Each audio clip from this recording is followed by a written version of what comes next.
Everybody,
Adẹ́dàá wa, olùdámọ̀ràn wa, aláàánú wa, olùpamọ́ wa, a gbé ọ̀gá yìn ológo nítorí pé ìwọ ni Ọlọ́run. A gbé ọ̀gá tó ń tún pé o tún kà wá mọ́ àwọn alààyè ọkàn lénìí. Olúwa ẹ ṣé, gbanigbani tá à ń sáyà ẹ ṣé. May your name be praised forever. Amen. A tún tẹ̀síwájú nínú ìsìn wa bí a ṣe máa kọrin nínú ìwé wa hymn 79. Ọkàn mi yin ọba ọ̀run, mú ọrẹ wá sí ọ̀dọ̀ rẹ̀.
ọmọ ènìyàn ń kú, ọmọ ènìyàn ń rọ, ṣùgbọ́n ọlọ́run wa bákan náà lórí, kò yípo padà.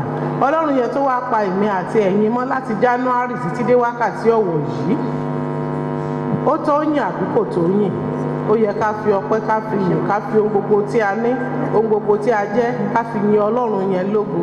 Gbogbo ènìyàn, gbogbo wa pátá, a ó mú ọkàn mọ́re wá pé ọlọ́run ti ẹ̀ ṣọ́ wa. A tún rí Sunday tó tún gbẹ̀yìn oṣù May. Dájúdájú a ó jọ kí happy new year ni. Amen. Gbogbo ẹnikẹ́ni tó bá gbàgbọ́, mo fẹ́ rí ijó ayọ̀, mo fẹ́ rí ọkàn ayọ̀, mo fẹ́ rí orin ọpẹ́ àti ìnáwó ńlá lágbàlá rẹ̀. Ijó ayọ̀, akọrin ti máa gbórin sí tán, gbogbo ọkàn pátápátá fún ọlọ́run tó pa gbogbo arìnrìn àjò mọ́, ọlọ́run tó jẹ́ èmi ni. Ijó ọpẹ́ wa dà ní kíákíá o. A lórí ọ̀fẹ́ àti sọ̀rọ̀ lónìí, ẹni bá kọ́kọ́ jáde ni.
Ọ̀fẹ́ láti sọ̀rọ̀ lónìí ní rébété sókè àti ẹni tó bá ti ń sọ sítórì àgbà máìkì bá tiẹ̀ mọ́ gbé lọ́ọ̀ni màá gbé máìkì lọ́ọ̀ni kí gbogbo owó lè ráyè sọ̀rọ̀ ní 1 2 3 go.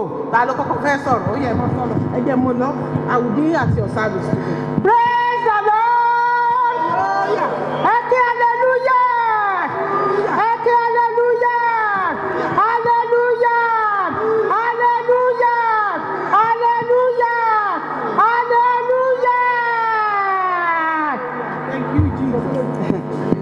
Hallelujah. Mo dúpẹ́ lọ́wọ́ Ọlọ́run orí òkè yìí fún oore tó ṣe lórí Ọlọ́ládé Ọlájùmọ̀kẹ́. Ó dẹ̀ tún ṣiṣẹ́ ìyanu lórí Mobọ́lájí Ọlákìtàn. Òun náà ń bọ̀ láti wá dúpẹ́. Ẹ bá mi fi 21 hallelujah gbé bàbá yẹn ga. God bless you. Praise the Lord at your service. Praise the Lord. Hallelujah. Èmi náà dúpẹ́ pé Ọlọ́run fi ọjọ́ kan kún ọjọ́ orí mi ní last week. Praise the Lord. Hallelujah. That's my birthday partner. Hallelujah. Hello. Hello, mommy. Good afternoon, everybody. Afternoon. I thank God that I'm still alive today, and I'm coming back to say a big thank you to my Almighty God. Hallelujah. Praise the Lord. God bless you, mama. Praise God. Hallelujah. Mo dúpẹ́ ní ọwọ́ Ọlọ́run pé Ọlọ́run tó pa èmi àti ilé mi mọ́, ó fi ọdún kan kún ọdún mi, mo wà láyé, mo wà láàyè, Olúwa kó gba ọpẹ́ àti ìyìn. Amen. Ẹ bá kí Sake kọ́ kú iṣẹ́ o. Ọlọ́run tó dá wọn òkè yìí gbà ní.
Praise God. Hallelujah. Mo dúpẹ́ lọ́wọ́ Ọlọ́run ọba tó jẹ́ kí n rí last Sunday of this month. First Sunday of this month, ọba ti bò mí mọ́lẹ̀ tí n bá ti lè ní ìgbàgbé nínú ogun accident. Mo dúpẹ́ torí pé Ọlọ́run jẹ́ Ọlọ́run nínú ayé mi. Olúwa ẹ ṣeun, ẹni tó bá débẹ̀ ló lè mọ̀. But I give God the glory. Praise God. Oore ọ̀fẹ́ rẹ̀ tó fún mi, mo rò tó jí Jésù ṣe ni o. Oore ọ̀fẹ́ rẹ̀ tó fún mi, oore ọ̀fẹ́ èyí tí kò lẹ́gbẹ̀ẹ́, oore ọ̀fẹ́ Jésù tó fún mi. Amen. Praise the Lord. Hallelujah. Mo gbé Ọlọ́run ga nítorí ìdílé mi. Mo dúpẹ́ tí Ọlọ́run wà pẹ̀lú wa. Àárí wàhálà àárí ìdààmú. Mo dúpẹ́ lórí ìjọ Ọlọ́run nítorí pé kò sí fámìlì kankan lórí fámìlì kankan, kò sí ẹnì kankan tó wá tó sọ wípé ẹ gbà mí. Ọlọ́run fàbọ̀ rẹ̀ bò wá. Iṣẹ́ ìyanu Ọlọ́run ṣẹlẹ̀ ní ayé wa. Ògo ni fọ́lọ́run. Ó dá mi sí, èmi yọ̀ níwájú rẹ̀. Ó gbé mi ró, èmi ò dẹ́lẹ̀ ilẹ̀. Títí ayé ó máa hallelujah, hallelujah, Olúwa dára. Mo yin Ọlọ́run lógo fún ìdásí ẹ̀mí, fún ìpamọ́, torí pé ó tún fi ọdún kan kún ọdún mi ní last week. Ògo ni fọ́lọ́run lókè ọ̀run. Praise the living Jesus. Wọ́n bá wọn ọmọ méèyàn yìí ní wá. Gbogbo ọkùnrin tó bá wà bíi tó bá mọ̀ pé wọ́n wọ bàtà fóun wọn fóun ní àwúrọ̀ yìí kó tó débí kó dìde dúró kó bá mi kọ orin yìí ó ní wípé títí láíláí lọ́pẹ́ wà lọ́dọ̀ rẹ̀ títí láí lọ́pẹ́ wà lọ́dọ̀ rẹ̀ títí láí lọ́pẹ́ wà lọ́dọ̀ rẹ̀ lọ́pẹ́ wà lọ́dọ̀ rẹ̀ lọ́pẹ́ wà lọ́dọ̀ rẹ̀ lọ́pẹ́ wà lọ́dọ̀ rẹ̀.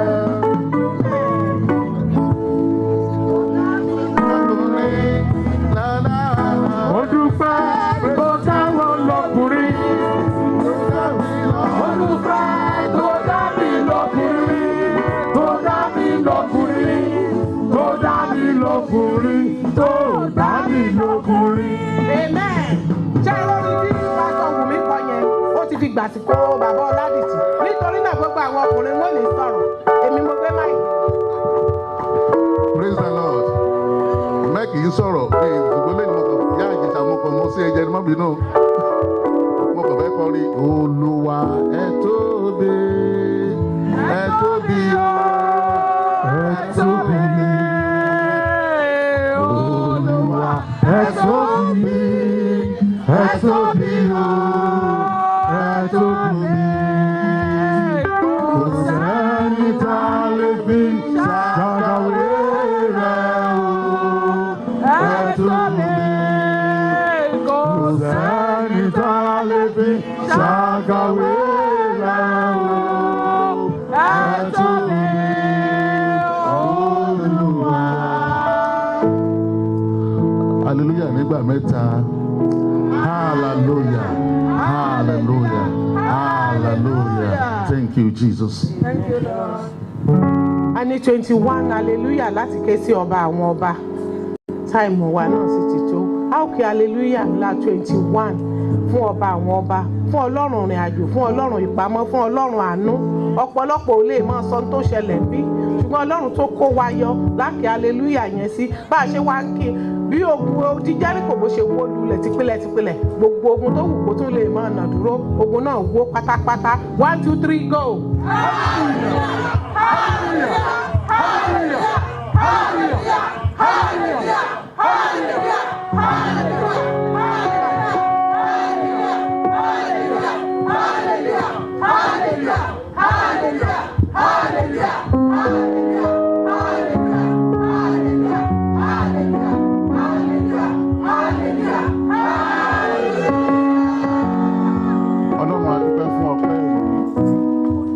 Ọlọ́run gba ọpẹ́ wa lórí àwọn ọlọ́pẹ́ yìí. Ọlọ́run gba ọpẹ́ wa.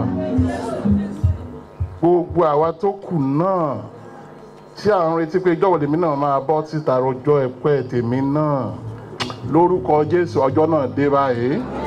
Ọlọ́run bá mi ṣe bẹ́ẹ̀. Jésù Olúwa wa.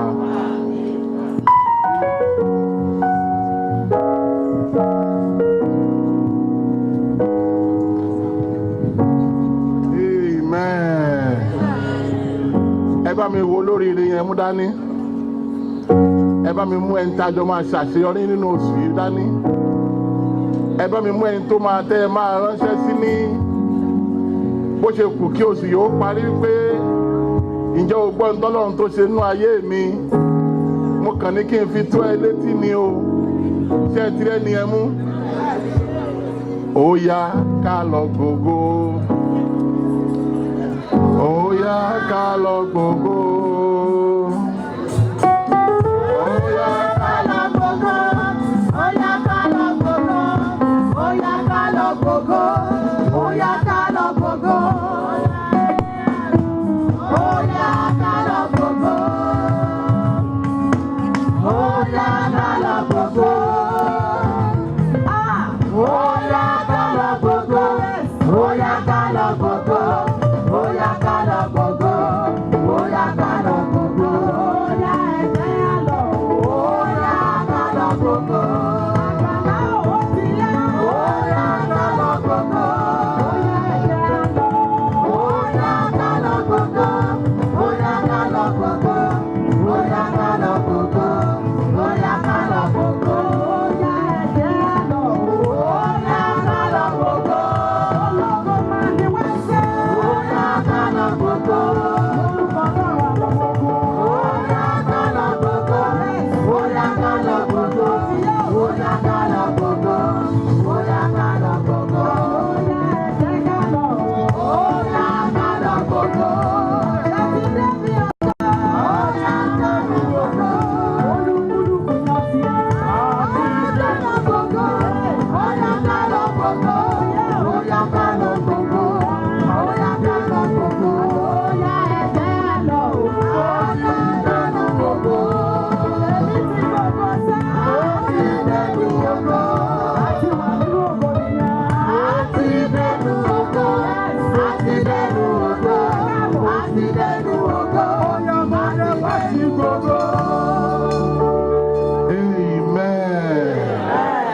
Ẹ bá mi wo ẹni yẹn, ẹ wojú ẹ, ẹ ní ẹgbọ́,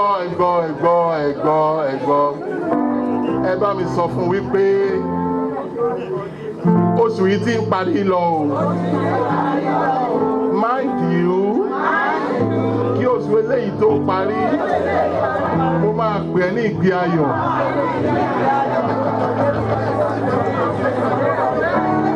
Ṣẹ́ni á àgírí pẹ̀lú yín.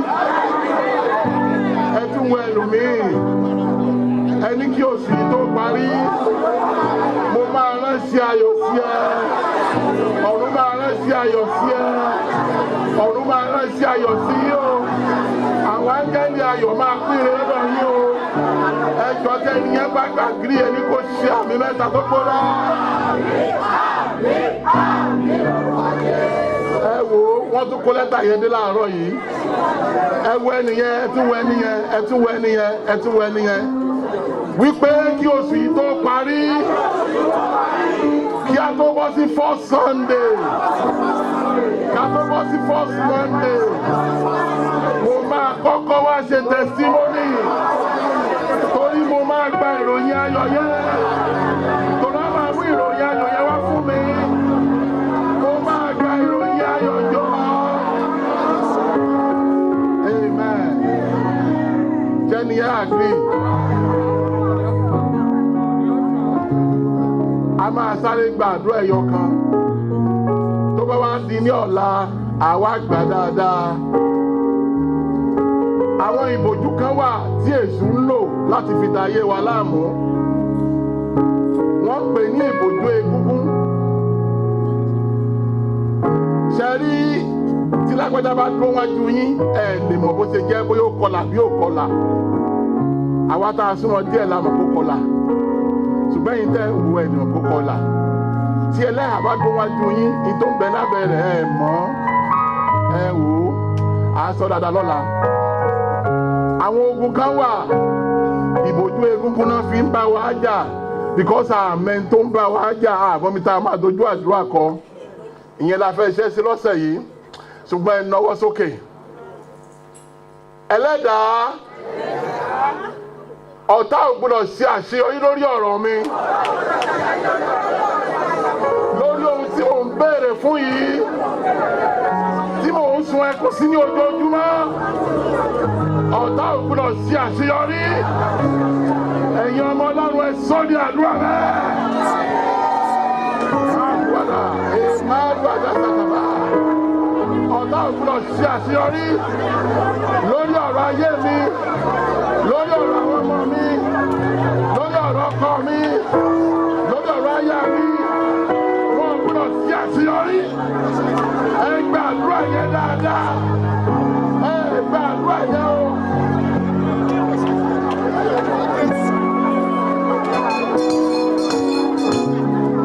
Jésù Olúwa wa. Bóyá àdúrà yẹn ò yé yín bó ṣe rí rèé. Tí ẹni yẹn bá ti gbàdúrà tí ò rí èsì àdúrà yẹn, ọ̀tá yẹn ṣe àṣeyọrí lórí ọ̀rọ̀ ẹ̀ ni o. Tẹ́ ń gbọ́ mi báyẹn kó lè yé yín dáadáa mo ṣe ń túmọ̀ ẹ̀ fún yín o. Ẹ sọ fún Ẹlẹ́dàá lẹ́ẹ̀kan sí i. Ọ̀tá ìdílé mi, ìdílé bàbá ni àbí ìdílé ìyá, wọn máa gbọ́dọ̀ ṣe àṣeyọrí lórí ọ̀rọ̀ mi. Táwọn bá ti ṣàṣeyọrí lórí ọ̀rọ̀ ayé èèyàn, àwọn ló máa tó kọ́kọ́ wá kíyàn. Wọ́n máa ṣe pẹ̀lẹ́ máa rọ́jú. Ẹ sọ fún Ẹlẹ́dàá, ayé ò gbọ́dọ̀ ṣe àṣeyọrí lórí ọ̀rọ̀ mi. Ọ̀tá ò gbọ́dọ̀ ṣe àṣeyọrí lórí ọ̀rọ̀ mi. Ẹ̀yin ọmọ Ọlọ́run ẹ sọ ní àdúrà bẹ́ẹ̀.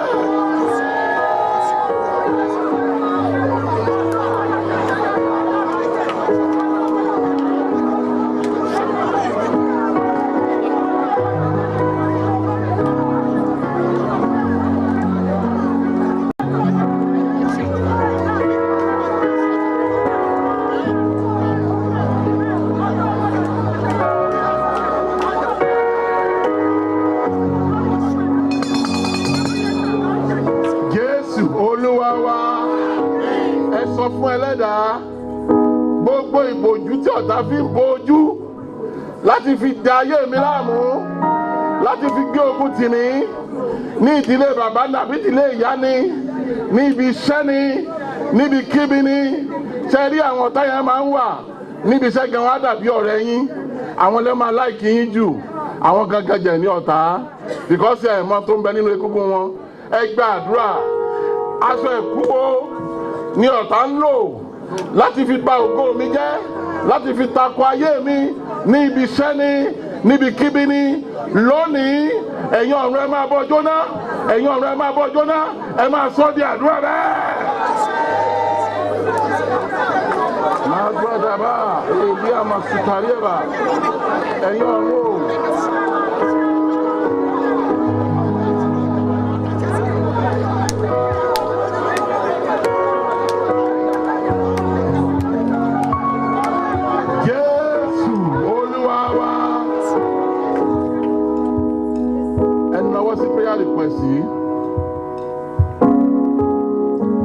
ẹ̀yin áńgẹ́lì àkókò yìí tẹ́ ẹ sọ̀kalẹ̀ yìí ẹ̀bẹ̀ yẹn rèé o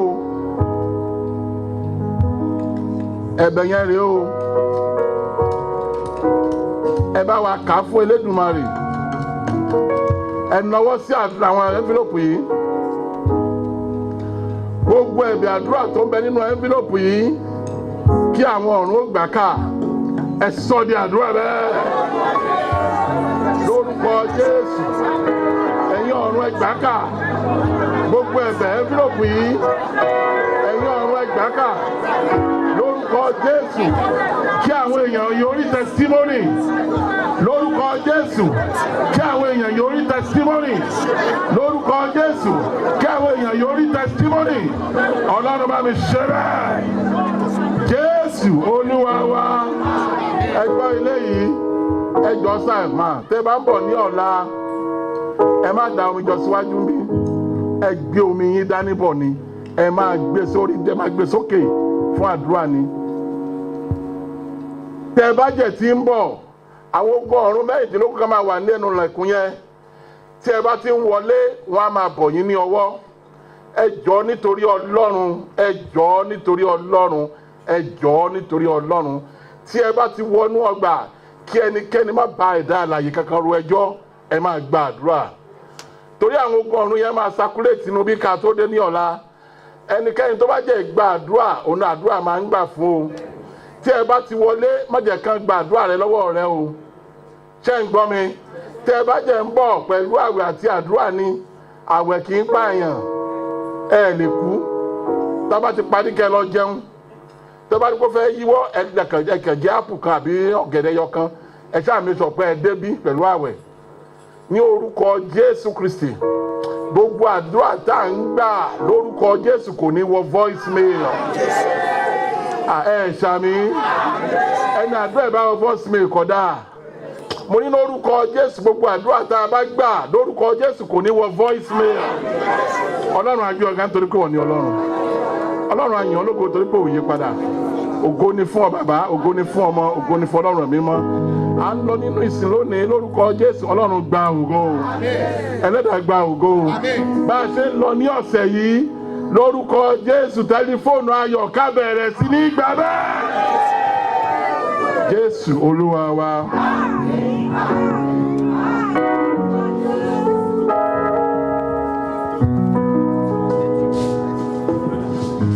Hallelujah.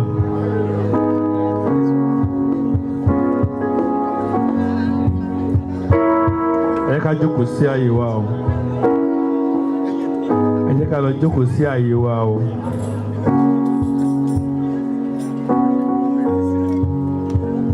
Ọlọ́run ti gbọ́ àdúrà wa lórúkọ Jésù Kristi. A fẹ́ lọ nínú ẹ̀kọ́ ọjọ́ ìsinmi ní rébété. Praise the Lord. Praise the living Jesus. Ẹ̀kọ́ kẹsàn-án ni a fẹ́ ṣe apá kejì rẹ̀ ní ọ̀sán yìí tó sọ wípé ògo ìlú ńlá ayérayé náà nínú ìwé wa tí a ń kà lọ ètò ayérayé Ọlọ́run fún ẹ̀dá ènìyàn. Àkọ́sórí tó wà nínú ẹ̀kọ́ kẹsàn-án yẹn ló sọ wípé tí ó ní ògo Ọlọ́run ìmọ́lẹ̀ rẹ̀ sì dàbí òkúta iyebíye gidigidi àní bí òkúta jasperi ó mọ́ bí kírísítálì ìyẹn ló wà nínú ìwé ìfihàn orí 21 ẹsẹ̀ 11. mo dẹ̀ advice wa àgbà níyànjú ní ọ̀sẹ̀ tó kọjá lọ pé tá délé ká lọ ka ìwé ìfihàn orí 21 àti orí 22 ṣáàkà praise the Lord ṣáàkà àkà Ọlọ́run fún wa lórí ọ̀fẹ́ nínú ọ̀sẹ̀ yẹn láti kà á ṣá promise Ọlọ́run fún wa lórí ọ̀fẹ́ lórúkọ Jésù Kristi. ok wọ́n ní ògo tí ọ̀run kọjá àpèjúwe ibi tí a ń lọ nìyẹn o ògo tí ọ̀run tí a ń lọ tí èmi àti ẹ̀yin torí ti bẹ́ẹ̀ wà nínú àpéjọpọ̀ yìí lónìí wọ́n ní àpèjúwe tí ó dára jù ní kí ènìyàn ní ìrírí rẹ̀ ohun tí a fi lè gbádùn ẹ̀ tá a fi lè mọ iyì ẹ̀ ni pé kémi àtẹ̀yìn ká ṣe kí ni o ká débẹ̀ á dẹ̀ máa débẹ̀ lórúkọ Jésù tọ ipa ọ̀nà Kristi láti dé ibẹ̀ advice táwọn bàbá yẹn fún wa nìyẹn wọ́n ní ọ̀run tọ́ ya ó tayọ làákàyè òye ènìyàn, ọgbọ́n orí ẹ̀dá ènìyàn kò tó láti sọ nípa ìlú ńlá náà. Ọgbọ́n orí ènìyàn, imagination wa. Ṣé pọ̀pọ̀lọpọ̀ story a máa ń gbọ́ nípa ọ̀run àìbẹ́ẹ̀kọ́ ni? Ẹlòmíràn lóhun òun wà ní kómà fún ọjọ́ mélòó kan, abẹ́ẹ̀ sì ní fún one story. Kò sẹ́ni tó débẹ̀ rí. Bẹ́ẹ̀ ni, ẹni tó bá débẹ̀ rí, mi ò tí ì rí. Praise the Lord. Àwọn tó kú gan ìwé mọ́ jẹ́ ká realize pé wọ́n sinmi, àwọn èèyàn tó jẹ́ Kírísítẹ́nì ni o tó jẹ́ èèyàn wa nínú Kristi, àwọn tó ti lọ, ó ní wọ́n sinmi nínú Kristi Jésù ni. Ọjọ́ ìdájọ́ ni Kristi máa kó wa lọ sí ọ̀run. Hallelujah. Nítorí náà tẹ́nìkan bá bá yín sọ nípa ọ̀run kìnnìkan irọ́ ló ń pa. Ẹ tọ́ka ẹni ẹ sínú ìwé mímọ́ nínú ìwé ìfihàn yẹn. Torí pé Bra John tó jẹ́ ọmọ kan lára ọmọ ẹ̀yìn Jésù Kristi ni Ọlọ́run fi ìran yẹn hàn, òun nìkan lórí ìran yẹn. Ó dẹ̀ kọ sínú ìwé ìfihàn yẹn. Òun ṣe ní pé kí gbogbo aká lọ kà á, tá a bá kà á, òye Ọlọ́run á yé wa, ẹ̀mí Ọlọ́run á mí sí wa láti lè rí ibi tí à ń lọ. Àdèmọ̀ àdébẹ̀ lórúkọ Jésù Kristi. Praise the Lord. Wọ́n ní ṣùgbọ́n àpèjúwe ẹ̀dá ènìyàn àti àwọn ìtumọ̀ ìfihàn orí 21 to 22 yẹn fún wa ní ìwòye díẹ̀ ní ti ògo ìlú ńlá náà. Kí ni ìlépa ẹ̀kọ́ yìí? Lásìkò mo sọ fún wa pa àṣàrò ẹ̀kọ́ yẹn. Ṣùgbọ́n ìlépa ẹ̀kọ́ yìí ni pé wọ́n láti fi hàn pé ògo ayérayé àti ìlú náà jẹ́ òtítọ́. Ògo ayérayé níkẹyìn. Ìyẹn ni pé tá a bá ṣetán nínú ayé, a lè pé 110, a lè pé 120 yẹn. Kan ló ṣe bẹ́ẹ̀ tí 120 birthday ní last week nílùú kan. Ọlọ́run lè fún wa lórí ọ̀fẹ́ yẹn. Ṣùgbọ́n after gbogbo yẹn, a máa ṣe kí ni o? A máa sùn nínú Olúwa. Tá a bá dẹ̀ sùn, wọ́n ní wọ́n fi òye iye wa nínú ẹ̀kọ́ yìí pé ibi tí à ń lọ yẹn òtítọ́ ni. Ó dẹ̀ jẹ́ òdodo, kì í ṣe àròsọ tàbí àgbékalẹ̀ ọgbọ́n orí lásán. Praise the Lord. The main objective of that lesson yẹn. A dẹ̀ sọ fún wa ní ọ̀sẹ̀ tó kọjá lọ wípé wọ́n fi ọ̀run tí à ń lọ yẹn wọ́n fi wé ìgbà tí a bá mú ọgbà Édẹ́nì tí a bá mú ìpadà rẹ̀. Yẹn ni pé ìmúpadà sípò ọgbà Édẹ́nì. Kí ló ṣẹlẹ̀ ní ọgbà Édẹ́nì? Ọlọ́run dá ènìyàn ní àwòrán ara rẹ̀. Ó ní kó máa gbé ń bẹ̀, kó máa jẹ, kó máa ṣe máa jẹ kí ni o? Kó máa mú, kó máa gbé ní àlàáfíà. Yẹn ni pé bàbá Ádámù àti màmá inú fàájì náà wà. Kó tó di pé Sátánì ṣe kí ni o? Ó tàn wọ́n jẹ. Wọ́n fi òye yẹn wọ́n fi wé. Ṣùgbọ́n ibi tí à ń lọ lénìí, wọ́n ní ògo ìlú ńlá náà. Ẹ ká sọ pé ògo ìlú ńlá náà. Àpèjúwe rẹ̀, ìgbé ayé onígbàgbọ́ nínú ìlú náà. Yẹn ni pé òkìní ni pé wọ́n ní ògo ìlú ńlá náà. Kí ni àpèjúwe rẹ̀? Ṣẹ́ni alówó láyé, alọ́rọ̀ láyé, ohun tí àwọn olówó fi ń ṣòwò ìbọn lówó, òun ni kán tó máa kọ́ ilé. Wọ́n á da máàbù síbẹ̀, àbẹ́ẹ̀kọ́ ni. Wọ́n á kó ẹ̀lúmílẹ̀, ó lè fi wẹ̀ ṣe gold colour. Wọ́n á kú ní gold. Kò ń ṣe gold nílé o. Bẹ̀rẹ̀ àwọn kú ilé ẹ̀ ní gold colour. Ó ń ṣòwò ipò òun ṣe kí ni òun ní ọrọ̀. Ṣùgbọ́n ó nínú ìwé ìfihàn 21 to 22 yẹn, wọ́n ṣàlàyé bẹ́ẹ̀ pé nílùú tí à ń lọ yẹn pé gold, silver àti gbogbo àwọn ohun oríṣiríṣi náà máa fi ṣe ilẹ̀ ìlú náà. Yẹn ni pé gbogbo gold tá à ń kó kiri sí tá à ń dí kiri pé mo ní gold, mo ní silver, mo ní gbogbo ẹ̀. A máa rìn lórí ẹ̀ ni. Hallelujah. Hallelujah. Ẹ̀yin náà imagine ẹ̀. Bó tó lọ́run sọ ní èmi kọ́ ni mo sọ wà nù bá ibi tó bá lọ ká ibi tó mo ní káka yà á rí mbẹ̀. Gbogbo ọrọ̀ ayé yìí ta ló ní ọrọ̀? Ọlọ́run ló dá gbogbo nǹkan wọ̀nyí. Ohun tó dẹ̀ dá ó fẹ́ fi ṣe ògo ìlú náà. Wọ́n ní gbogbo ògiri ìlú yẹn wọ́n máa ṣe ní mirror. Ó máa tó pé ohun tí a ò lè tá a lè imagine pé ṣe pé àwọn kan nígbà wọn lọ sí Dubai for the first time pé ìlú yẹn ó dàbí ọ̀run ni ṣẹ́yìn débẹ̀ èyí dọ̀run rí ni praise the Lord. Kí ló dé ṣẹlẹ̀ ni pé wọ́n fi imagine bí ìlú yẹn ṣe kí ni o bó ṣe beautiful tó. Wọ́n inú ìwé 21 22 yẹn wọ́n fi yà pé a ò lè rí ìlú tá a fi lè wé ibẹ̀ yẹn. Torí náà lónìí tí ní pé kéèmì àti ẹ̀yìn ká máa imagine ká máa polongo àti lè dé ìlú ńlá náà. Ohun tó máa mú adébẹ̀ Ọlọ́run fún wa lórúkọ Jésù Kristi. A ò ní ṣubú lórúkọ Jésù Kristi. Láti fún àwọn ní ìgbé ayé onígbàgbọ́ nínú ìlú náà. Báwo ni a ṣe máa gbé nílùú náà? Wọ́n wá sọ fún wa pé kò ní stamp ìbẹ̀lẹ̀ pé mo lọ church láàárọ̀ mo ti jí gbùrùgbùrù mo lọ church. No, even though kò sí iṣẹ́ mọ́. Ṣèpé tá a bá ti kú ara yìí a máa ṣe kí ni o? Ó máa jẹrà pẹ̀lú ilẹ̀ ni. Ẹ̀mí wa ló máa lọ bá àbá God lọ́run. Pẹ̀lú ẹ̀mí wa yẹn we still be in a kind of a structure. Ṣùgbọ́n ó tún ṣe rí pé ẹ̀sìn wa nígbà yẹn ni pé a ó máa yin Ọlọ́run lógo, a ó máa gbé Olúwa ga. Wọ́n sọ nínú kíláàsì mo ṣe lọ́sàn-án yìí nígbà tá a bẹ̀rẹ̀ wípé ẹni tí ò bá mọ̀ bá ṣe yin Ọlọ́run nísìnyí ṣó lè yin Ọlọ́run lógo nígbà tó wá débi tá à ń lọ kò possible. Lẹ́sọ̀ tó pé a ní láti máa wá sílé Ọlọ́run lẹ́ni sìn àti Sunday school lẹ́yìn yẹn àti praise and worship ẹ̀rí bá àwọn ọkọrin ògùn bó ṣe ń kọrin gbogbo àlà ń flow pẹ̀lú ẹ̀ bẹ́ẹ̀ kọ́ ni nísìnyí à ń sọ̀rọ̀ Ọlọ́run tó bá tún yà àtúnjó àtúnyìn Ọlọ́run lógo yẹn ni pé bá ṣe worship Ọlọ́run nìyẹn tó bá yà á gbàdúrà àti gbàdúrà tán àbí bẹ́ẹ̀ kọ́ ni àtúwà gbàdúrà sí gbogbo nǹkan tó pè ní worship wa nìyẹn ohun tí à ń ṣe láyé báyé ṣe ń sìn náà la máa ṣe ní ọ̀run tí èèyàn kan tí ò ń ṣe onígbàgbọ́ tí ò wá ṣọ́ọ̀ṣì tó bá dé ibi tó bá wọnú agbo èyí sìn gbogbo tá à ń ṣe á dàbí kó máa strange sí ni torí náà aláti encourage àwọn tó yí wa ká wípé kò sí ọ̀nà tí a fi lè dé ọ̀run bí kò ṣe nípasẹ̀ Jésù Kristi àdé láti sin Ọlọ́run yẹn nínú ayé yìí ká tó lọ sí ọ̀run wọ́n ní bá dé ọ̀run yẹn tán báwo la ṣe máa yin Ọlọ́run lógo wọ́n ní kò ní sí tẹ́ḿpìlì ìbí eléyìí ńbẹ̀ ṣùgbọ́n a ó máa rí ògo Ọlọ́run bàbá Ọlọ́run ọmọ àti Ọlọ́run ẹ̀mí mímọ́ níbi kí wọ́n bá kọjú sí ìlà oòrùn gúúsù ni àríwá ni ìwọ̀ oòrùn ni a ó máa rí ògo Ọlọ́run yẹn so ibi tí a bá wà a lè máa yin Ọlọ́run bẹ̀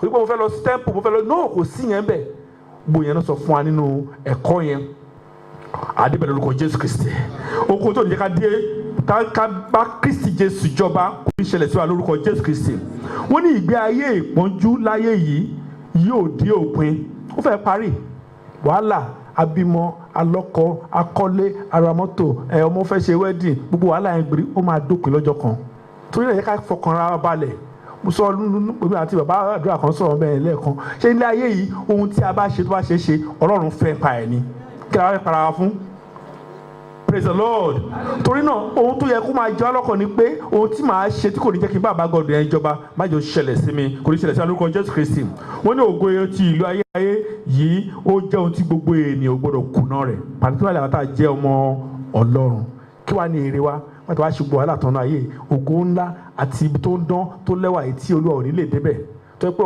a ò ní dé ọ̀run àpárí lórúkọ Jésù Kristi ẹ ká sọ fọlọ́run pé Olúwa ọ̀rọ̀ rẹ tí mo gbọ́ lọ́sàn-án yìí jẹ́ kó ràn mí lọ́wọ́ jẹ́ kó fún mi ní oore ọ̀fẹ́ láti lè súnmọ́ ọ sí kí ibi tí mò ń lọ yẹn kó lè jẹ́ focus mi kí n lè máa wò lọ́ọ̀kan wípé Olúwa mo fẹ́ délé sí mi ohun tó kò ní jẹ́ ká délé sí mi kọ́nà kó mu kúrò àdúrà ẹ ká gba àdúrà yẹn pẹ̀lú ọkàn wa pé èmi àti ìdílé mi èmi àti àwọn tí Ọlọ́run ti yàn pẹ̀lú mi ohunkóhun tí ó nìyá bá ọjọba Olúwa mú kúrò ní ọ̀nà wa Ọlọ́run ṣàánú fún wa ẹ̀ṣẹ̀ má jẹ́ ó ba ayé wa jẹ́ ẹ̀ṣẹ̀ má jẹ́ ó ba ilé wa jẹ́ ẹ̀ṣẹ̀ má jẹ́ ó ba ayé wa jẹ́ ẹ̀ṣẹ̀ má jẹ́ ó ba ìjọ wa jẹ́ mú adélé sí mi a ó máa yìn lógo Jésù Kristi agbára wa.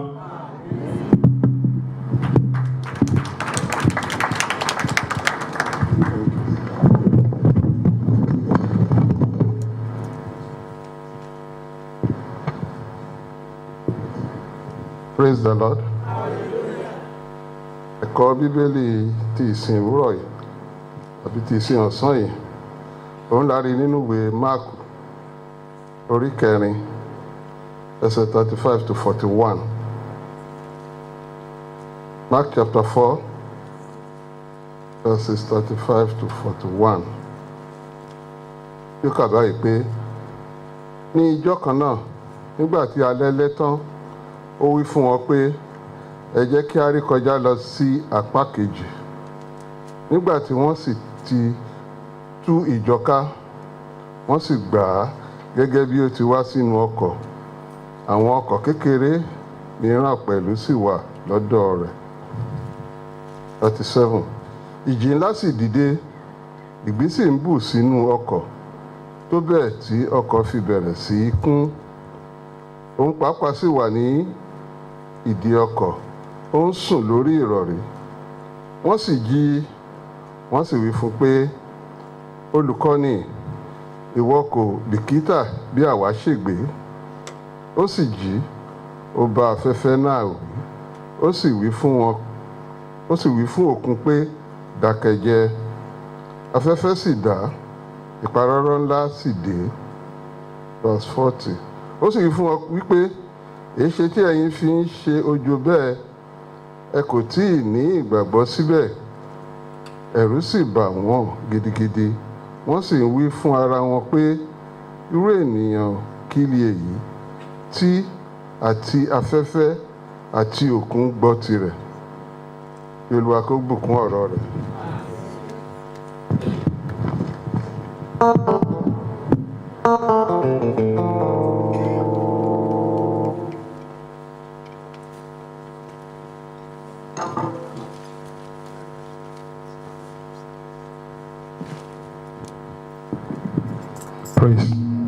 Praise the Lord. Hallelujah. Hallelujah. Ẹni tí inú ẹ̀ bá dùn lọ́sàn-án yìí mo fẹ́ kó ké hallelujah. Mọ́mí, dádì, ọdún yìí ti ń lọ sópin nìyẹn. Ọlọ́run dá mi sí, ó dẹ́yìn sí.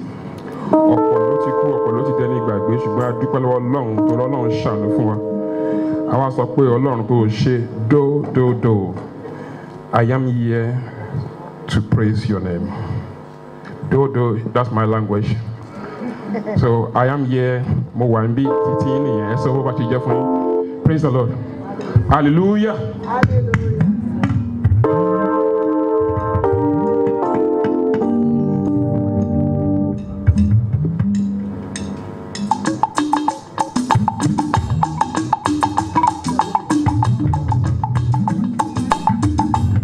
Mi ò mọ̀ pàtí yóò. Lẹ́jọ́ méjì inú mi kàn ń dùn ni. Ayọ̀ Ọlọ́run kún inú ọkàn mi. Mo ń sùn ní òde sùn dáadáa, mo kàn ń dúpẹ́ lọ́wọ́ Ọlọ́run ni. Torí Ọlọ́run ṣe. Ọlọ́run dá mi sí Ọlọ́run. Ó dá gbogbo mi. Ó pèsè fún mi. Ó jẹ́wọ́ agbára inú ayé mi. Ó jẹ́ kí n mọ̀ wípé kò sí Ọlọ́run mìíràn lẹ́yìn òun Ọlọ́run. I am here to sing your praise. Do, do, do, do. Do, do, do, do. Ẹ ṣé. Do, do, do, do. I am here to sing your praise. Ẹ ṣé. Do, do, do, do. Do, do, do, do. Do, do, do, do. I am here to sing your praise. Hey, mo ní do, do, do, do. I thank you, Lord. Do, do, do, do. Hey, do, do, do, do. I am here to sing your praise. Ẹ ṣé Olúwa. Do, do, do, do. Hey, do, do, do, do. Kábíyèsí mo dúpẹ́ ẹ ṣé. Do, do, do, do. I am here to sing your praise.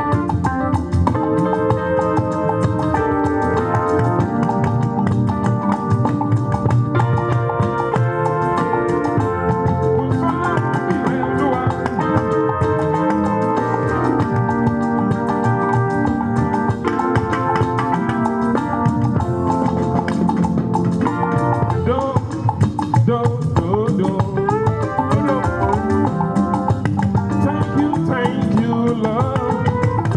Hey, thank you, Lord. I am here to lift your name, to praise your name. Do, do, do, do. Do, do, do, do, do, do. Ẹ ṣeun Daddy mi. Do, do, do, do. I am here to sing your praise. You've been faithful, Lord, from the ages past. That is why your name, Olórúkọ ńlá, is forever praised. You've been faithful, Lord. You've been faithful, Lord. Olórúkọ ńlá ńlá, from the ages past. O ṣeun Daddy. That is why your name is forevermore. You've been faithful, Lord. You've been faithful, Lord. Àpáta ayérayé o ṣé, from the ages past. That is why your name is forevermore. We lift your name. We lift your name. We lift your name.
God all by yourself. You are God. You are God from the beginning to the end. There is no place for argument. You are God all by yourself. You are God from beginning to the end. There is no place for argument. You are God all by yourself. You are God.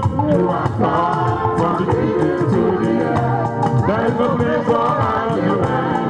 You are God all by yourself.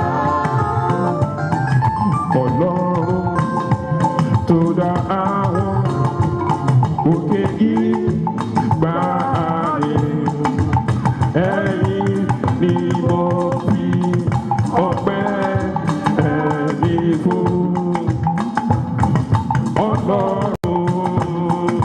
Ọlọ́run tó dá àwọn òkè ìgbà ààrẹ ẹ̀yìn ni mo fi ọpẹ́ ẹ̀mí fún. Ta ni ó tún gbé ga o? Bí kò ṣe Baba lókè. Ta ni ó tún fi gbogbo ọpẹ́ mi fún? Ọlọ́run tó dá àwọn òkè ìgbà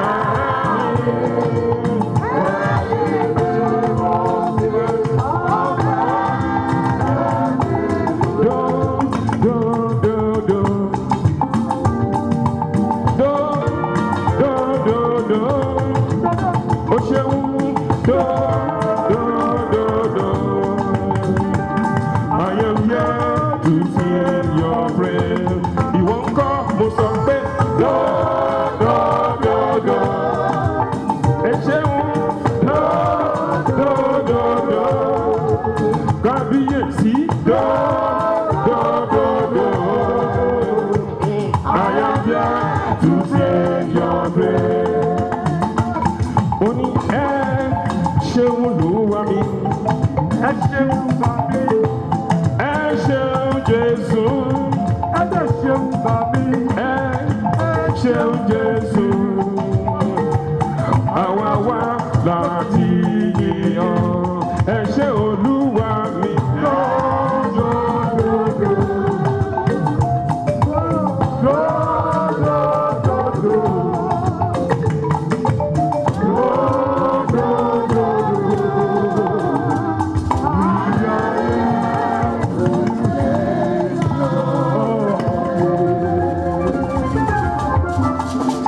Amen. Àmín. Please don't sit down here. Ẹ jọ̀wọ́ ẹ má jókòó. The last Sunday on the month of May. Ọjọ́ ìsinmi tó gbẹ̀yìn nìyí nínú oṣù May tí a wà yìí. By next Sunday we'll be on the 6th month. Ní ọjọ́ ìsinmi tí ó ń bọ̀, a ti wà nínú oṣù kẹfà ọdún. Just like yesterday where we shouted Happy New Ó Year. dàbí àná nígbà tí a ké àjọyọ̀ ọdún tuntun.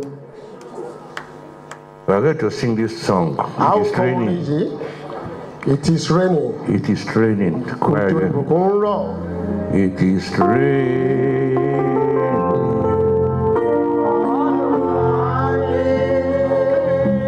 I can feel it. The Lord God of Jesus, give us the rain. Until we are wet, until we are soaked, the Lord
I do not see you.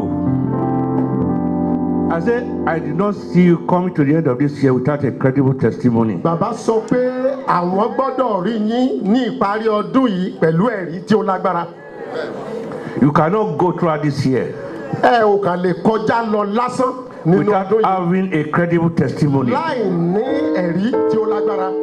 You cannot pass through this ministry O kò lè kọjá lọ nínú ìjọ yìí throughout this year, láàrin ọdún yìí and then at the end of this year, ní òpin ọdún yìí. you say, I don't have a credible Ó testimony. wá sọ pé o ò ní ẹ̀rí tí ó lágbára kò My ṣeé ṣe. God is not a liar. Nítorí pé Ọlọ́run wa kì í ṣe òpùrọ́. My God is not a manipulator. Ọlọ́run wa kì í ṣe àyíníke. Raise up your right hand. Ẹ na ọwọ́ ọ̀tún yín sókè. Say, Lord, Ẹ sọ fún Olúwa. rain down your blessings. Rọ̀ òjò ìbùkún rẹ. Rain down your prosperity. Rọ̀ òjò ìbùkún rẹ. Rain down your perfect health. Rọ̀ òjò àlàáfíà rẹ. Rain down anointing for success Rọ̀ òjò iṣẹ́ àmì àti iṣẹ́ ìyá into my life afresh. nínú ayé wa. Raise up your voice and pray. Ẹ gbé ọwọ́ yín sókè kí ẹ gba àdúrà kíkan. Orúkọ Jésù.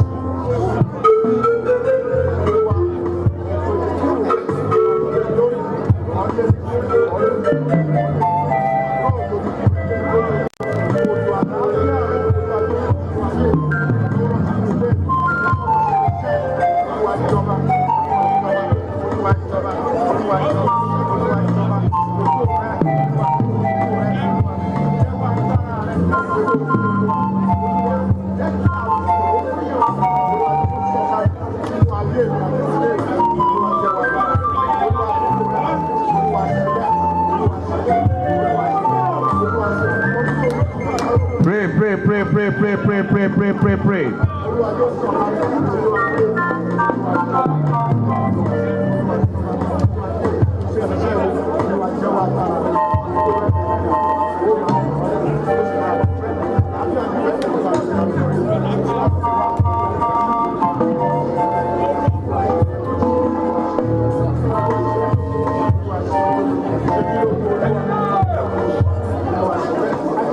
In Jesus' mighty name we have prayed. Amen. Father, Lord, we thank you for a day like this.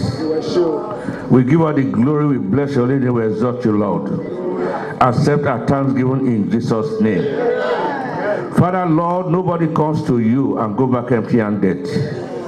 We've come the way we are, Lord, Holy Spirit of the living God. Before we leave here today, do your miraculous. Those who are sick here today, Lord, let there be healing. Those who have one depression or the other, Lord, give them joy. Those who are in one bondage or the other, Lord, set them free. Lord, take all the glory. Minister unto us. In Jesus' mighty name we are praying. You may have your seat. Ẹ jẹ́ ká jókòó. Choir, thank you very much. Ẹ̀yin akọrin ẹ ṣé púpọ̀. Olúwa yóò máa ránṣẹ́ ìránṣẹ́ yín lọ́wọ́. Preach to somebody. Ẹ sọ fún ẹnìkan Say, doubt not. pé kí ẹ má ṣe iyèméjì. Say, doubt not. Ẹ má ṣe iyèméjì.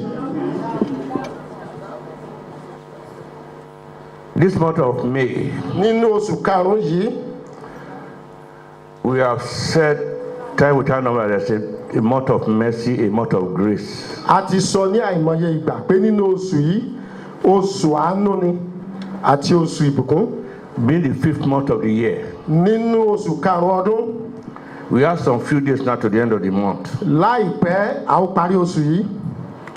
I believe and I pray and I know that God will overwhelm us with His grace. Bàbá sọ pé àwọn gbàgbọ́, àwọn sì gbàdúrà pé Olúwa yóò yà wá lẹ́nu pẹ̀lú ọ̀pọ̀lọpọ̀ ìyanu àti ìbùkún.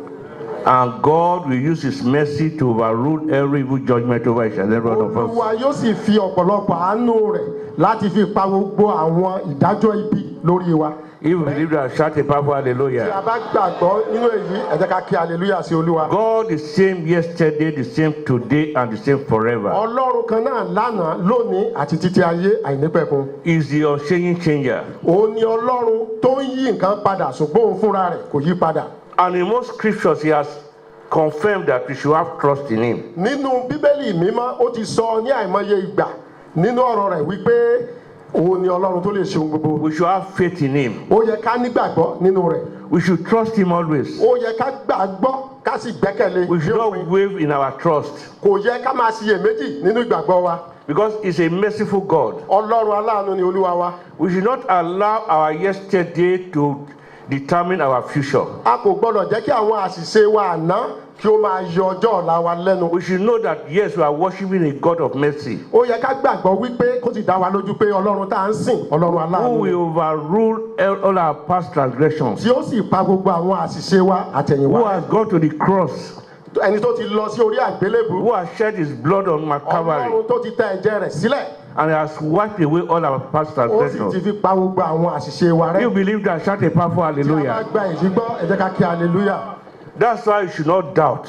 Ìdí rẹ̀ nìyí tí ò fi yẹ ká ṣe iyèméjì. That's why you should not doubt the word of God. Ìdí rẹ̀ nìyí tí kò ṣe ká fi ṣe iyèméjì sí ọ̀rọ̀ Ọlọ́run. Whatever he has said he will do, he will do. Ohun gbogbo tó bá ti sọ pé òun máa ṣe dandan ni yóò ṣe. Whether the devil like it or not, where God will take you to, God will take you Bí there. Èṣù fẹ́, bí Èṣù kọ̀, ibi tí Olúwa ti pinnu láti mú wa dé, yóò mú wa débẹ̀. Whether the people of the world like it or not, I say God will take glory in your life. Bóyá àwọn ènìyàn ayé, bóyá wọ́n fẹ́, bóyá wọ́n kọ̀, Olúwa yóò gba ògo nínú ayé We wa. had a credible testimony in this English service here this morning. A ní ẹ̀rí pàtàkì nínú ẹ̀sìn ti Gẹ̀ẹ́sì ní àárọ̀ yìí. It's a testimony that engineered the spirit of all those who were here. Ìyìn Olúwa lógo tó jẹ́ pé ó mi ọkàn gbogbo àwọn tó wà níbí ni. A certain lady who was being attacked at a place of work. Arábìnrin kan tí a ti gbógun tì níbi iṣẹ́ rẹ̀. She said one thing, said before it happened, Kí ó tó ṣẹlẹ̀, a word came from the altar that we should pray against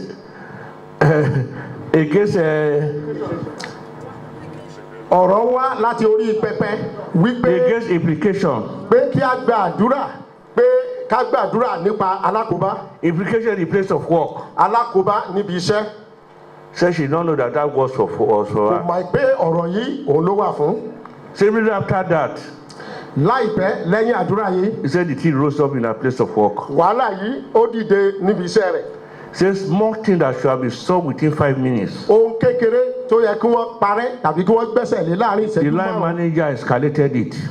Máníjà rẹ̀, ọ̀gá rẹ̀ níbi iṣẹ́, ó bá gbé sókè. He said she must make sure, Ó ní o gbọ́dọ̀ rí pé apart from the fact that she sacked, pé o gbọ́dọ̀ pé yàtọ̀ sí pé a dá dúró that lẹ́nu her iṣẹ́. license will be withdrawn.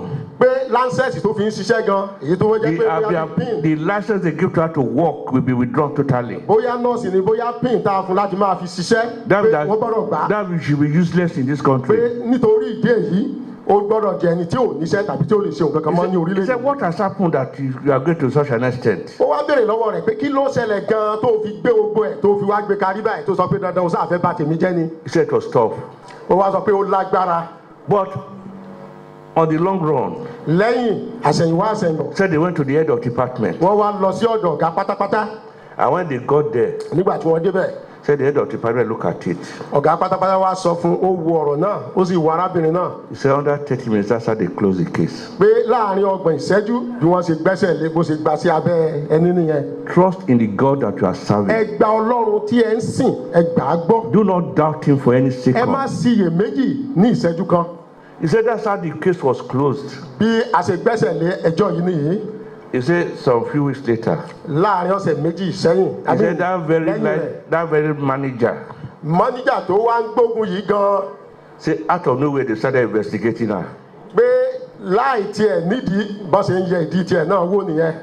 I said they started investigating her. Bọ́n ṣe ń yẹ ìdí tiẹ̀ náà wò nìyẹn. That the end result was supposed to be a sack. Ohun tó yẹ kó gbẹ̀yìn tiẹ̀ náà ni ó yẹ ká dá dúró lẹ́nu ibi iṣẹ́. She realized that she quickly resigned. Wọ́n nítorí pé ó mọ̀ pé tán bá dáhùn dúró eléyìí máa burú jọjọ. Ó bá fìwé sílẹ̀ fúnra rẹ̀. And that very position she was occupying, ipò tí arábìnrin yẹn gan wá ọ̀gá rẹ̀ tó wà tẹ́lẹ̀tẹ́lẹ̀. This very lady in the church here was promoted to that position. arábìnrin tí òun wá fẹ́ dá dúró yẹn òun gan ni wọ́n wá gbé sí ipò yẹn. Touch not my anointed. pé ẹ má ṣe fọwọ́ kan ẹni àmì òróró mi. You are going to pray on your seat. a ó gbàdúrà lórí ìjókòó wa. Say every evil weapon pé gbogbo iṣẹ́ ibi lórí wa. that is being sent to me, tí a ti rán sí wa. that to my household, sí ilé wa. that in the name of Jesus return to pé sender. orúkọ Jésù Raise up your voice and pray. ọ̀tá wa.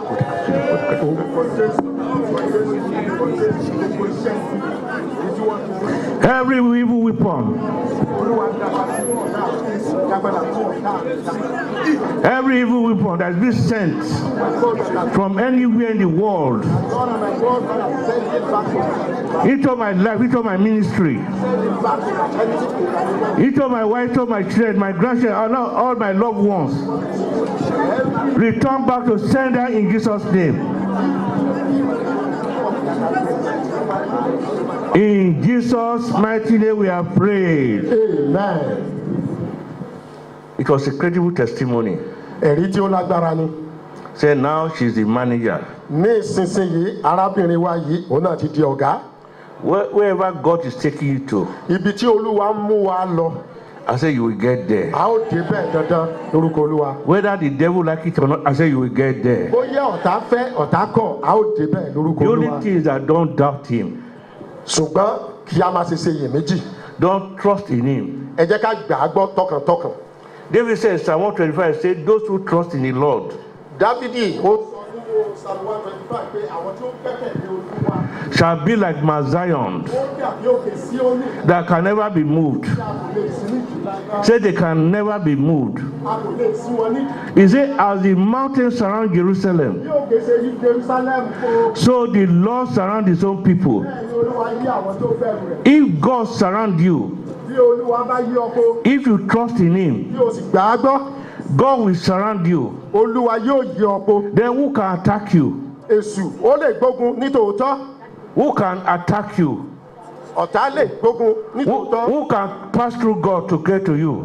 ta ló lè gba àárín wa àti ọlọ́run kọjá. He said he will surround his own people. pé olúwa yóò yí wa po. So do not doubt him. ẹ má ṣe iyèméjì. Trust in him. ẹ gbà á gbọ́. God is a God that is full of mercy. ọlọ́run aláàánú ni ọlọ́run wa. Don't allow what you have done in the past ẹ má jẹ́ kí àwọn àṣìṣe tá a ti ṣe sẹ́yìn wá. to determine what God wants to do in your life. kí wọ́n máa dí wa lọ́wọ́ ohun tí olúwa fẹ́ ṣe nínú ayé wa. We love that Psalm 23 verse 6. a fẹ́ràn Psalm 23 wọ ẹsẹ̀ kẹfà. We like to repeat it, say goodness and mercy of God pé oore ọ̀fẹ́ àti àánú shall follow me all the days of my yóò life. máa tọ̀ mí lẹ́yìn ní ọjọ́ ayé mi. What is the goodness of God? kí ni àánú olúwa àti Is the ìbùkún olúwa. grace, is the grace of God. oore ọ̀fẹ́ àti àánú rẹ̀ náà ni. Is the goodness that do not deserve that you receive from God. ìbùkún àti ọlá àti ìgbéga tí ò yẹ fún wa. Then if that goodness and mercy is following you all the days of your bí life, àánú àti oore ọ̀fẹ́ olúwa tó bá wá ń tẹ̀lé wa. then you should not doubt him. kò yẹ ká ṣiyèméjì. You should always trust in him. ó yẹ ká máa gba olúwa gbọ́ You ni. should always hold on to him. ó yẹ ká máa dì í mú ni. You should always hold on to his word. ó yẹ ká máa gba ọ̀rọ̀ rẹ̀ gbọ́ ni. He said, I sent out my word will not talk to me void. ọ̀rọ̀ olúwa sọ wípé òun rán ọ̀rọ̀ òun ó ní ọ̀rọ̀ òun kò sí ní padà.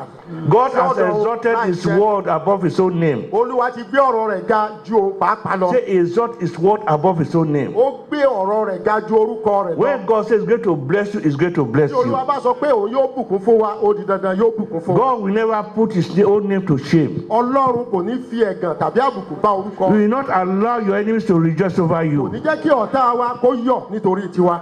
Somebody not yet. I say, we not allow your enemies to rejoice over you. ọlọ́run wa kò ní jẹ́ kí ọ̀tá wa kó yọ̀ lórí wa. Instead, God will allow those who are mocking you today dípò àwọn tó ń gàn wá lónìí. to come and celebrate with you. olúwa yóò mú ọ wá fún He believe that shout a powerful hallelujah. hallelujah. Say those who trust in the Lord àwọn tó gbẹ́kẹ̀lé olúwa shall be like Mount Zion wọ́n dàbí òkè Síónì that can never be moved. tí a kò lè sí ní ìdí. So trust in him. ẹ gba olúwa gbọ́. Hold on to him. ẹ gba olúwa gbọ́.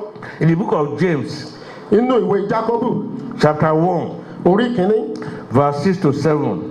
ẹsẹ̀ kẹfà sí ẹsẹ̀ keje. What we are saying, do not doubt him.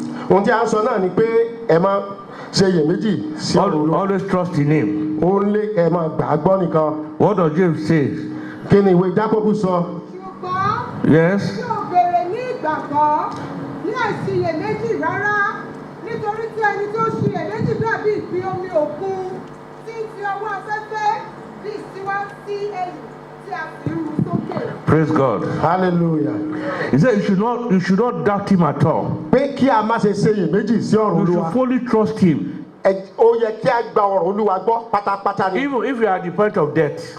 tá a bá wà ní ojú ikú gan. If the doctor say yes, you have 5 minutes more. tí àwọn oníṣẹ́ ìṣègùn tán sọ pé ìṣẹ́jú márùn-ún péré ló kù fún wa. And then you remember the word of God in you. ṣùgbọ́n tí a rántí ọ̀rọ̀ Olúwa nínú ayé wa. That you will not die. pé a kò ní kú. That you live to declare the glory of the living God. ṣùgbọ́n a ó yè ní láti máa fi ṣe ògo Olúwa. I will tell the doctor of the world. a ó sì sọ fún dókítà náà wípé. Say this word, the word of God tells me. pé nǹkan tí Olúwa sọ fún mi nìyí. That you say I will live with it, I will die within 5 minutes. ìwọ sọ pé èmi yóò kú láàrin ìṣẹ́jú But the word of God say I will live. ṣùgbọ́n ọ̀rọ̀ Olúwa sọ pé èmi yóò yè. And to see the goodness of God in this land of the living. láti rí iṣẹ́ Olúwa àti láti máa fi That I will live to declare the glory of God. láti máa fi iṣẹ́ Olúwa àti So I believe in the word of God. mo wá gba ọ̀rọ̀ Olúwa gbọ́. I trust in the word of God. mo gba ọ̀rọ̀ Olúwa gbọ́. I hold on to the word of God. mo di ọ̀rọ̀ Olúwa mú. So I rule out your own word. mo wá sọ ọ̀rọ̀ tó o sọ mi ò gbàgbọ́ rárá. Praise God. hallelujah. That very doctor oníṣègùn yìí. will be the one to come back with you to the house of God. òun náà ni ó kọ́kọ́ tẹ̀lé ọ wá sílé Olúwa. To come and say, I did not know how it happened. pé òun ò mọ̀ bó ṣe ṣẹlẹ̀. Medically, pé tá a bá rò ó ní ti ìmọ̀ ẹ̀rọ this person has 5 minutes to live. pé ìṣẹ́jú márùn-ún péré ni ẹni yìí ló ní láti kú. But this 2 weeks after the incident, ṣùgbọ́n lẹ́yìn ọ̀sẹ̀ méjì tí ó yẹ kí ó kú. I don't know how he lived. mi ò mọ̀. We conducted some tests. a sì ṣe oríṣiríṣi ìyẹ̀wò. And that sickness is no longer there. àìsàn tí a sì ń sọ yìí kò sí níbẹ̀ mọ́. That doctor said we come here. oníṣègùn yìí pàápàá yóò tẹ̀lé ọ wá sílé If you Olúwa. don't doubt the word of God. ẹ má ṣe iyèméjì sí ọ̀rọ̀ Olúwa. If you hold on to the word of God. tí ẹ bá di ọ̀rọ̀ Olúwa mú. If you trust on him always. tí ẹ gba ọ̀rọ̀ Olúwa gbọ́. Because it's an embodiment of mercy and grace. nítorí pé àpapọ̀ oore ọ̀fẹ́ àti àánú Olúwa ni. Do not doubt him. ẹ má ṣe iyèméjì. Where we read from the book of Mark. ibi tí a kà nínú ìwé Máàkù. He said they were in the boat together. pé wọ́n wà nínú ọkọ̀. The boat, the Sea of Galilee. inú ọkọ̀ ní etí odò Galilee. Praise God. hallelujah. I love that sea. bàbá sọ pé àwọn fẹ́ràn òkun yìí. I've crossed that sea several times. bàbá sọ pé àwọn ti wà lórí òkun yìí ní àìmọye ìgbà. I've eaten fish from that sea. bàbá ti jẹ ẹja nínú òkun yìí. So whenever I'm on that sea, ìgbàkígbà tí bàbá bá wà lórí òkun yìí. I used to remember this scripture. bàbá máa ń rántí àwọn ọ̀rọ̀ Ọlọ́run yìí. That they said there was a storm. pé ní àkókò kan ìjì. The storm just came from nowhere. ìjì dìde. And the boat was being rocked from side to side. ọkọ̀ náà ó sì ń mì síwá ó ń mì sẹ́yìn. The boat was being rocked from side to side. ọkọ̀ náà ó ń mì síwájú ó ń mì sẹ́yìn. I think the book of Luke also accounted for this, ìwé Luke for this náà story. ó sọ nípa ìtàn yìí. One of the scriptures say he was sleeping. ìwé mímọ́ sọ wípé Olúwa wa ó ń sùn. And the disciples were afraid. àwọn ọmọ ẹ̀yìn ẹ̀rù ń bà wọ́n. They went to wake him up. wọ́n wá lọ jí Olúwa wa. They said, Lord, pé Olúwa. say they are about to perish. àwọn fẹ́ ṣègbé nìyí. And you are sleeping. ìwọ sì ń sùn. Say he woke up. Olúwa wá dìde. He just looked at the storm. ó wá wo ìjì àti afẹ́fẹ́ líle náà. He looked at the wave. ó wá wo ìjì àti afẹ́fẹ́ líle náà. He said, you people, pé ẹ̀yin ènìyàn wọ̀nyí. you have no faith at all. pé ẹ ò ní ìgbàgbọ́ rárá. I'm in the boat. mo wà nínú ọkọ̀. And you are afraid. ẹ̀rù sì tún bà yín síbẹ̀. Today, lónìí. Jesus Christ is in your boat. Olúwa wa ó wà nínú ọkọ̀ ayé He said, rẹ. Jesus Christ is in our boat. Olúwa ó wà nínú ọkọ̀ ayé wa. Why should you be afraid? kí ló dé tá ò fi máa bẹ̀rù. Why should you doubt him? kí ló dé tá ò fi máa ṣe iyèméjì. And what he did, he just storm, you keep quiet. ó wá sọ fún ìjì pé kó dákẹ́. You will stop where you are. ìwọ ìjì àti afẹ́fẹ́ líle dákẹ́ ẹnu And the rẹ. storm stopped. ìjì sì dákẹ́ The lójú wave ẹsẹ̀. stopped. ìjì dákẹ́ lójú ẹsẹ̀. Everywhere was calm. Ibi gbogbo ìpalọ́rọ́rọ́ ó ṣẹlẹ̀. Before you leave here this afternoon, Kí o tó fi gbọ̀ngàn yìí sílẹ̀ ní ọ̀sán yìí. every storm that you are going through in your life, Gbogbo ìjì tó ń la ayé rẹ kọjá tàbí tí ó ń là kọjá.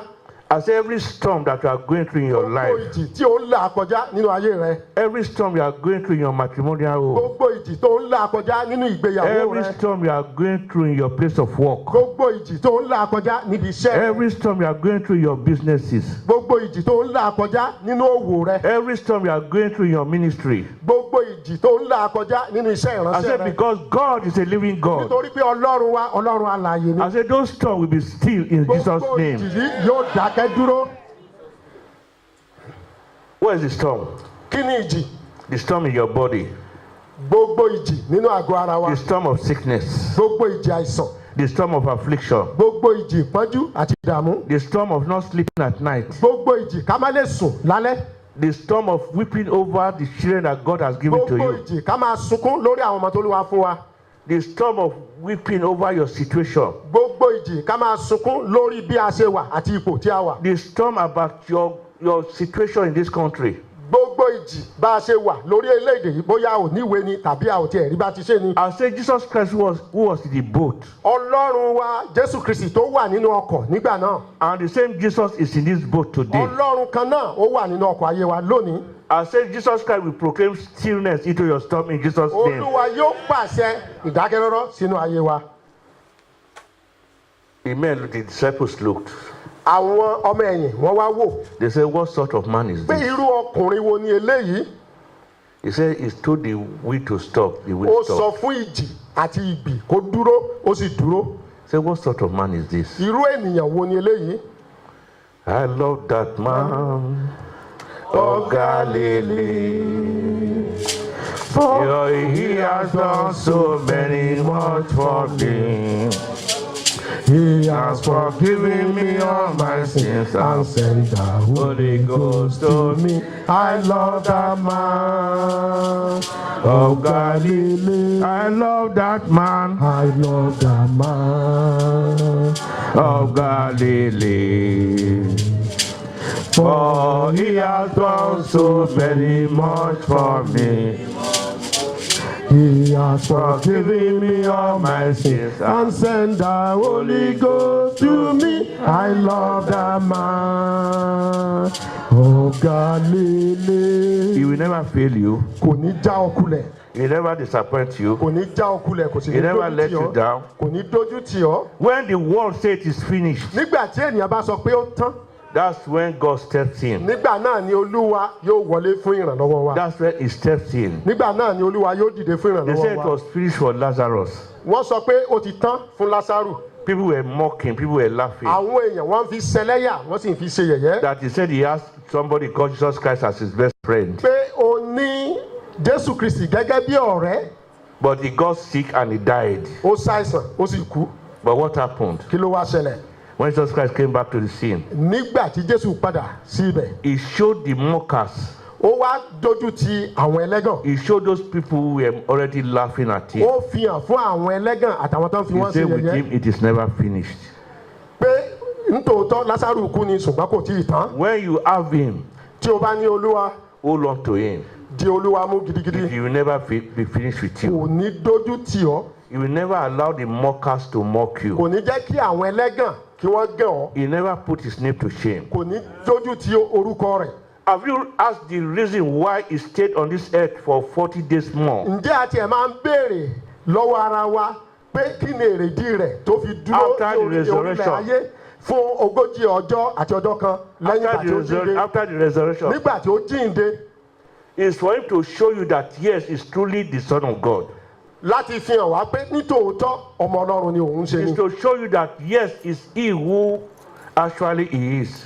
Òun ní ohun tí ó pe ara rẹ̀ pé ọmọ Ọlọ́run ni òun. To show us that he's the Alpha and the Omega. Pé òun ní ìbẹ̀rẹ̀ àti òpin. That with him everything is possible. Pé pẹ̀lú rẹ̀ ohun gbogbo ni ṣíṣe. There is no impossibility in his dictionary. Kò sí àìlèṣe nínú orúkọ rẹ̀. You know, like any normal person Gẹ́gẹ́ bí ẹnikẹ́ni who came from the throne tó wá láti orí ìtẹ́ to this useless world wá sínú ayé asán àti wàhálà yìí to accomplish a mission. láti mú ìlérí ṣẹ. After the accomplishment of the mission, nígbà tí ó mú gbogbo ìlérí àti ohun what gbogbo he tó should wá have ṣe done ṣẹ. immediately is to go back to his father. ohun tó yẹ fún náà ni láti padà sí ọ̀dọ̀ bàbá rẹ̀. But he still stayed behind for 40 days ṣùgbọ́n ó tún wà ní orílẹ̀ ayé fún on ogójì this ọjọ́. corrupt earth, on this earth full of corruption, nínú ayé tó kún fún ẹ̀gbin àti ìdààmú. in order to show you, to show me láti fi ẹ̀mí àti ẹ̀mí náà. that yes, he is he who he claims to be. pé òun ni àjíǹde àti ìyè ló ti sọ. That is the living God. pé òun ni ọlọ́run alààyè. You know, we have one of the disciples pé a rí arákùnrin kan tó jẹ́ ọmọ ẹ̀. who doubted him. ó ṣe iyèméjì lọ́pọ̀lọpọ̀. That is Thomas. èyí tí a ń pè ní Thomas. When Thomas was told that our Lord has resurrected, nígbà tí a sọ fún Thomas wípé Jésù Olúwa ti jíǹde. Thomas said, I can never believe. Thomas sọ pé kò ṣeé ṣe òun ò gbàgbọ́. He said, I can never pé believe. òun ò lè gbàgbọ́. He said, I was there when they were hammering the nail into his pé hand. òun wà níbẹ̀ nígbà tí wọ́n ń kàn án mọ́ àgbélébùú. I witnessed the whip they were using to whip òun him. wà níbẹ̀ nígbà tí wọ́n nà á bí ẹni máa kú. That whip with lady with tongues, with something like razor blades. àwọn ẹgba tí wọ́n fi abẹfẹ́lẹ́ tí wọ́n fi sí ara rẹ̀. That when they whip him, they withdraw it and then the thing will bring out flesh from his nígbà back. tí wọ́n bá nà á wọ́n á sì fà á abẹfẹ́lẹ́ náà á sì fa ara rẹ̀ ya. He said, with those, there's nobody that can survive and say resurrect. kò sí ẹni tó lè la ilé yìí kọjá tó lè yè tó tún lè jíǹde. He said, except I see the mark, I will never pé believe. àfi tí òun bá rí èso ọwọ́ òun tó lè gbàgbọ́. In John chapter 20, inú ìwé Jọ́ọ̀nù orí 20, you know, they were still locked up nítorí pé wọ́n sì tilẹ̀kùn mọ́ ara wọn. when he visited them. In John chapter 20, verse 29.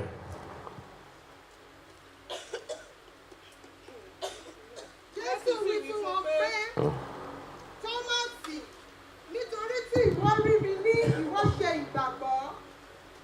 ṣe gbàgbọ́ alábùkún fún ni àwọn tí kò rí tí wọ́n sì gbàgbọ́. Praise God. hallelujah. No, Jesus Christ came nítòótọ́ Jésù wá and he went straight to Thomas. ó wá lọ sí ọ̀dọ̀ Tọ́másì. Say, now bring your hand, feel the mark in my nail. pé mú ọwọ́ rẹ wá Feel the mark of the nail. kó o sì fi ọwọ́ rẹ sí ojú ìwò.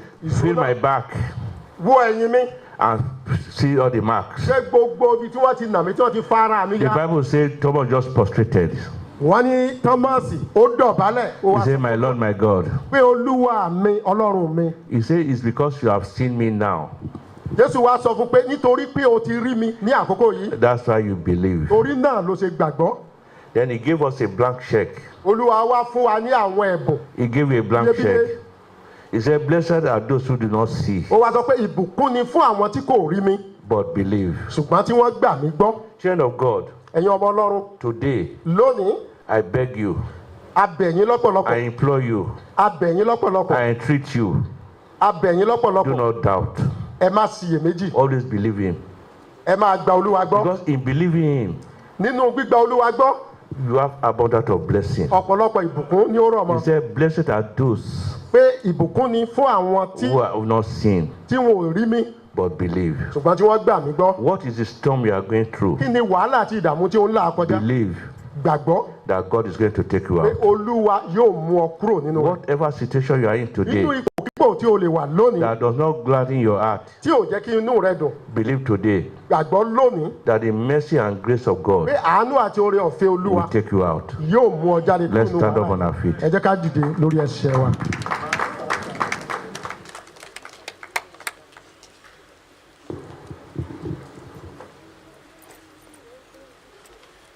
You are going to thank him.